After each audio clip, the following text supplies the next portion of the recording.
Well, you can't play around with it. You got to get it up there, but it's going to be a long attempt for par for Popov to remain at 3 under. A big winner at the AIG Women's Open. And Saganda will be going for this birdie next. Carlota from Pamplona, Spain. Been out here a while. Powerful, impressive player, Paige.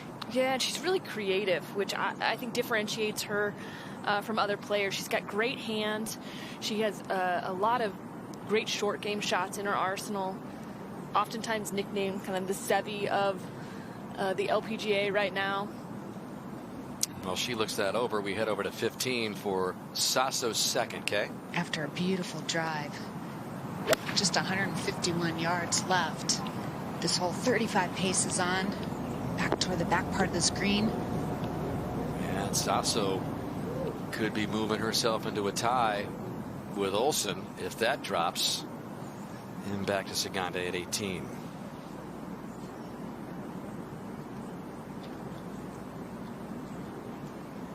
Won the 2 times on the Cactus Tour during the tour's hiatus, including once in February, another victory on the Cactus Tour in May. She tested positive for COVID in June and suffered symptoms for about a month before recovering. She said, I was fine after like 2 weeks, but still a little tired.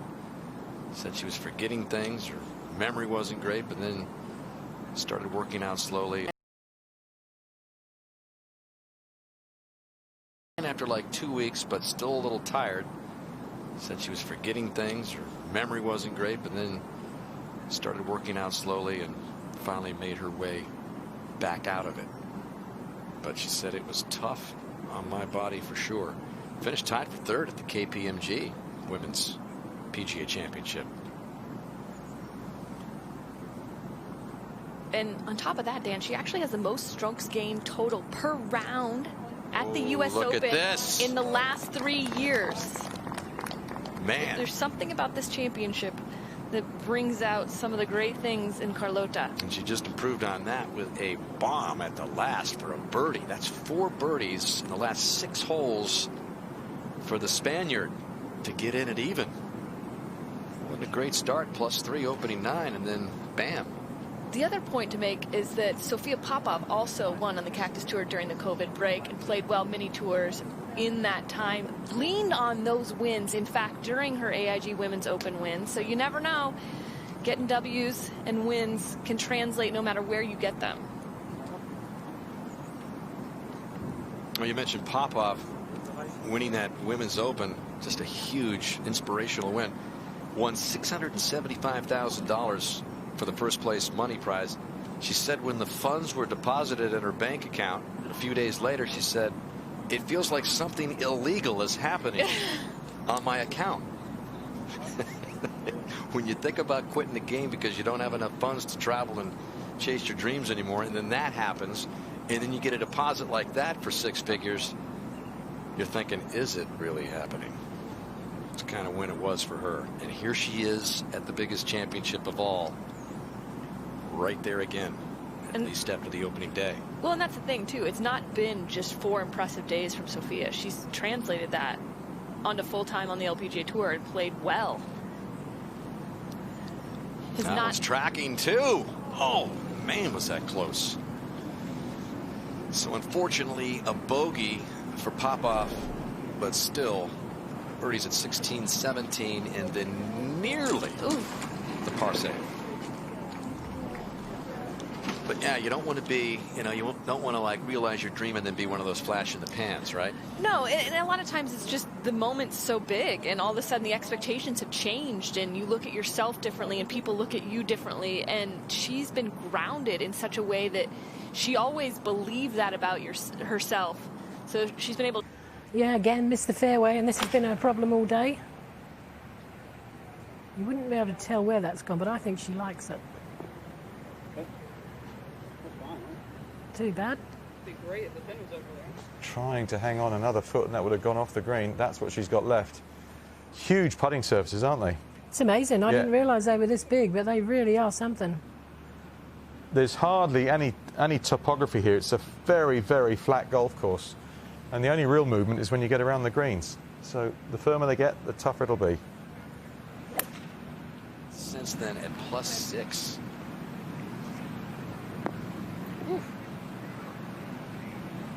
That'll go back there where we've seen a number of players who get a little too aggressive.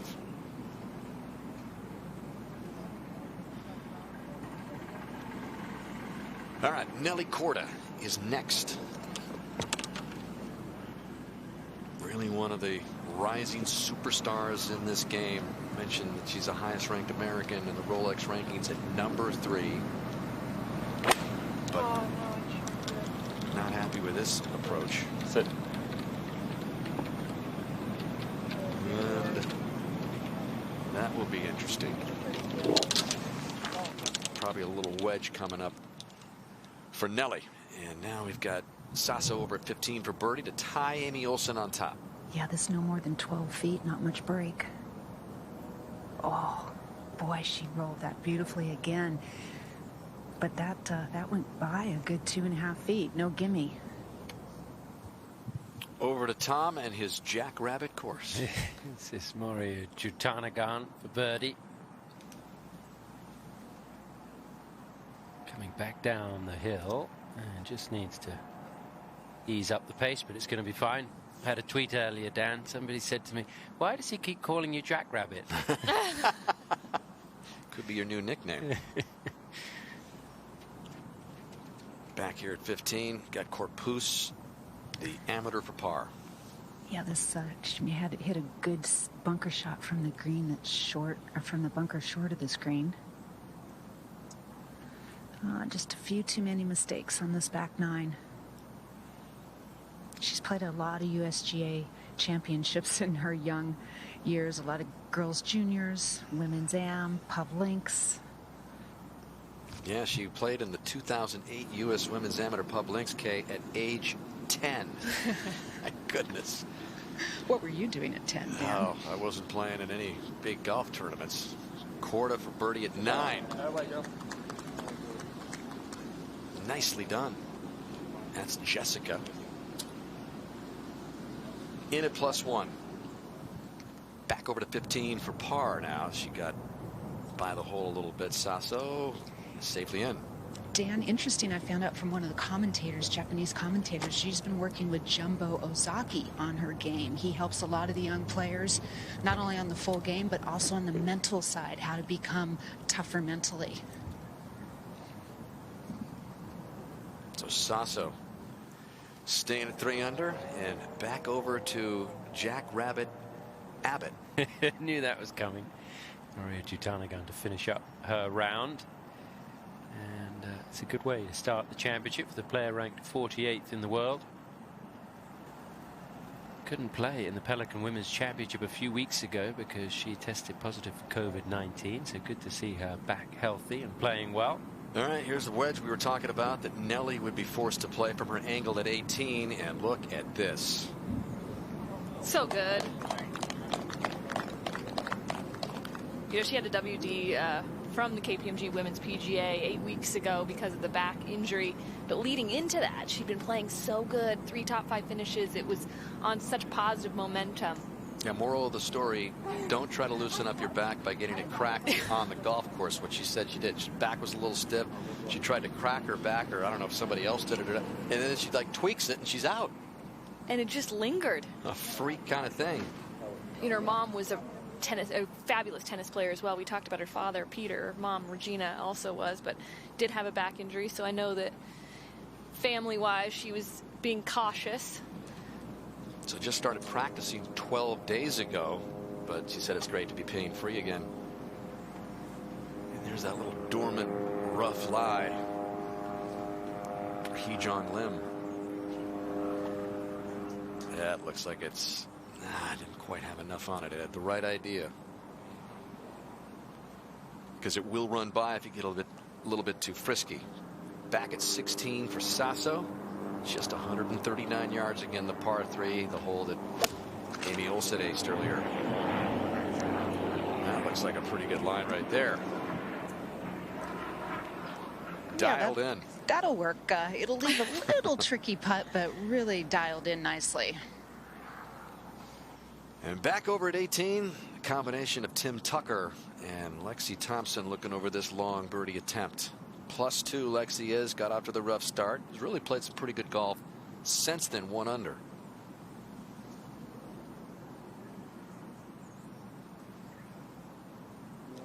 And Bones noted early, and you're seeing it right there, how much she's bringing in Tim on these reads. That is just a tremendous amount of trust to have that second set of eyes, somebody that you've never worked with before in a professional event. I guess Lexi will have her brother back on the bag. Correct. Next week, Curtis. Next week, yep.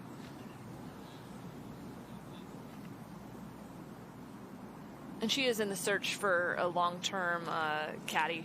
Her previous caddy went on to a bag on the PGA Tour, which is why she's been searching. Yeah, she says it's just been kind of one of those years where she's had like 5 different caddies. 1 3-putt today. That came back at the 6th, and it is easy to 3-putt these mammoth greens of Champions.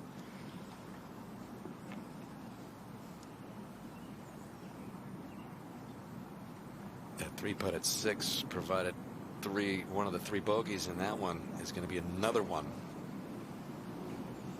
at the last. So a disappointing finish here for Lexi.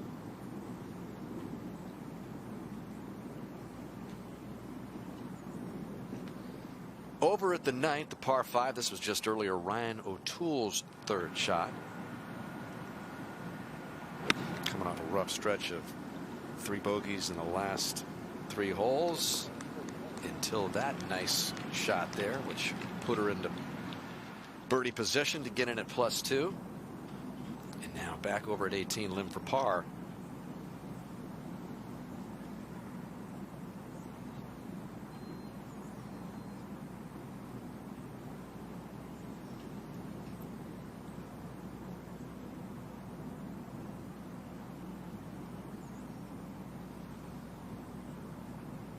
All right.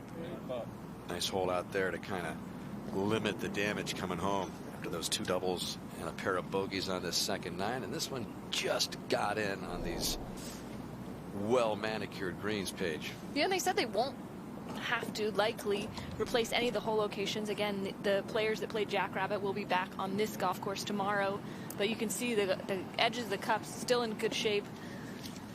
This whole golf course in great shape. Yeah, how about a shout out to the staff here and Chris Ortmeyer and his group. He addressed our Golf Channel, NBC, and production team yesterday and talked about the challenges of getting the championship going here in the month of December. He said one of the good things is we don't have to. We're cutting less grass. You get all that dormant rough, which isn't growing obviously, so they don't have to deal with that. But still, just fabulous condition, and you're doing 2 golf courses for the first time ever in this championship. Yeah, they took on a massive bunker renovation on the Jackrabbit course in order to get that course ready since it was added late to the rotation due to this daylight changes. Yeah, the bunker restoration and some of the green restorations on the Cypress course done a couple of years ago, but they just did the Jackrabbit earlier this summer. As NellyKorda is in with her opening round of +273. So within striking distance. And back over to 16 for Saso, who has a good chance here for another one. Dan, I talked about her connection to Japan, working with Jumbo Ozaki. Her father is Japanese. His name is Maza Kazu, and her mother is from the Philippines, so she actually has dual citizenship. And again, another reminder, this U.S. Women's Open Championship is being presented by Rolex. Big shout out for their support, uninterrupted coverage. You like watching a lot of golf and you like watching it continuously, this is your spot this week. Golf Channel the first couple days of Peacock, and then NBC over the weekend. Saso with a golden opportunity there to join Olsen on top. Gently slammed that putter down, which is an indication of a little frustration. 2 good birdie opportunities in a row she let slip by. You could hear it, though, Kay. There's a very distinct U.S. Open sound. It's the hollow ground.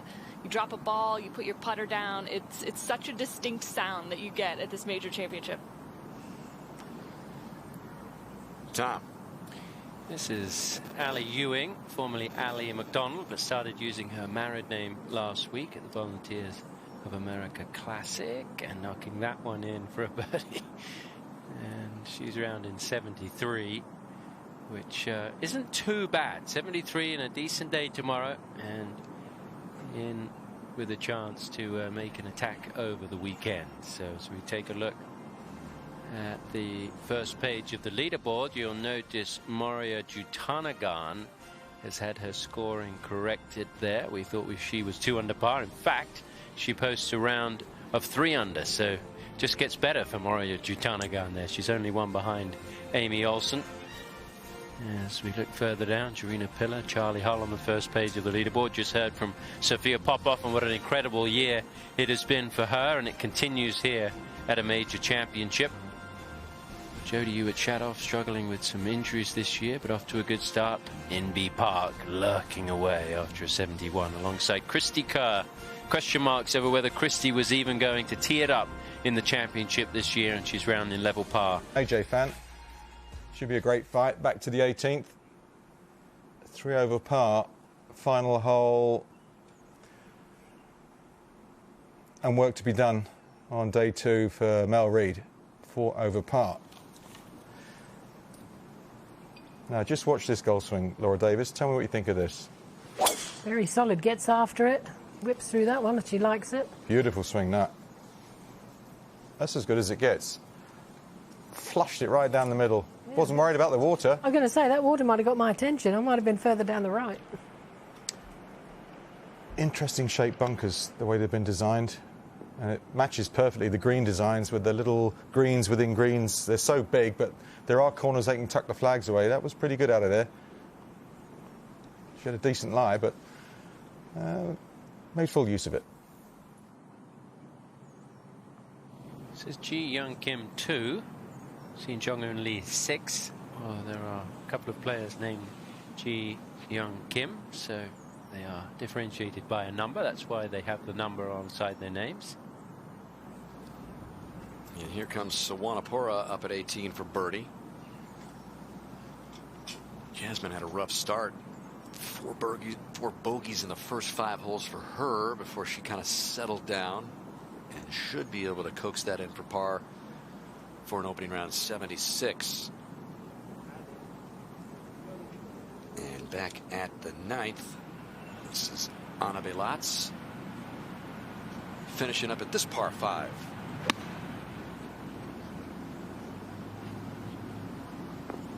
Wow. That's a good way to fit. It's a good way to finish. From Slovenia, just 23 years old, playing in her first U.S. Women's Open. We mentioned it earlier, 41 first-timers, Paige, in this event. So you figure the all-exempt field that they had to go with here because the lack of qualifying for this year's championship had a large degree to do with that. But that's a lot of players tasting this championship for the very first time. And it does have a different flavor than other events, whether it be amateur or professional events. It has a unique identity, and I think that's one of the things that the USGA has done so well with this championship, is that they push the players, they push the golf course, they make you think, and they certainly maximize every error that you make. And one of those first timers right here, Na Renan from Korea, 24 years old, who's got a couple of wins on the Korean LPGA Tour. It's for all those reasons, Dan. I think it's only been 4 first-time, like, rookie players that have gone on to win their very first U.S. Open. It's a difficult test, and usually takes multiple times playing it to get used to it. Well, Na Renan, as we've seen a number of players at 18 just propelling it by the pin, so she'll have a tester coming back to 17. And Alison Corpus with her approach coming up here. Yeah, 3 good drives out of this threesome. See but the red shirt just right of the pin. I like that line. Allison almost 30 yards behind YukaSaso's enormous drive of nearly 300 yards. Ooh. So, yes, she did tag that one. Allison has 170 yards to this back-ish hole location. A little bit of wind hurting from the right.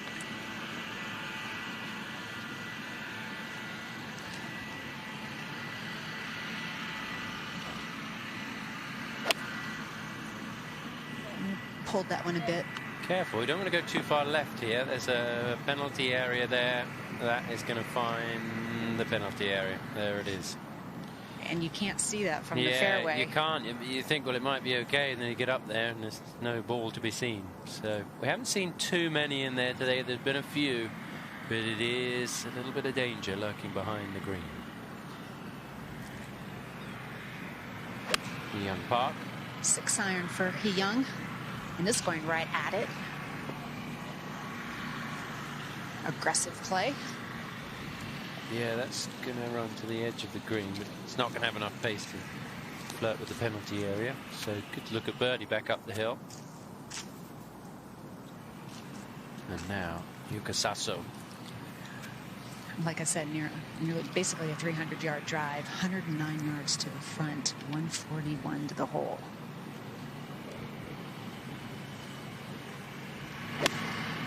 And she is a birdie-making machine.